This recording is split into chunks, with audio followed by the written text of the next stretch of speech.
రోజుకు 2-3 కథలు వింటున్నాను నేను. బట్ ఎక్కడ తగలట్లా. ఆ మ్యాజిక్ ఎక్కడ తగలట్లేదు.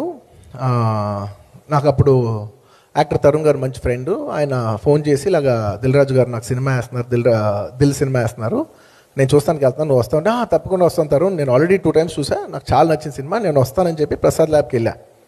అక్కడికి వెళ్తే ఆ సాయంత్రం ఫస్ట్ టైం సుకుమార్ గారు నన్ను చూశారు. నన్ను చూసి నా దగ్గరికి వచ్చి కథ చెప్తానన్నారు. అక్కడికి వచ్చి అలా కలిసి కథ చెప్పారు. నాకు మైండ్ బ్లోయింగ్గా నచ్చింది.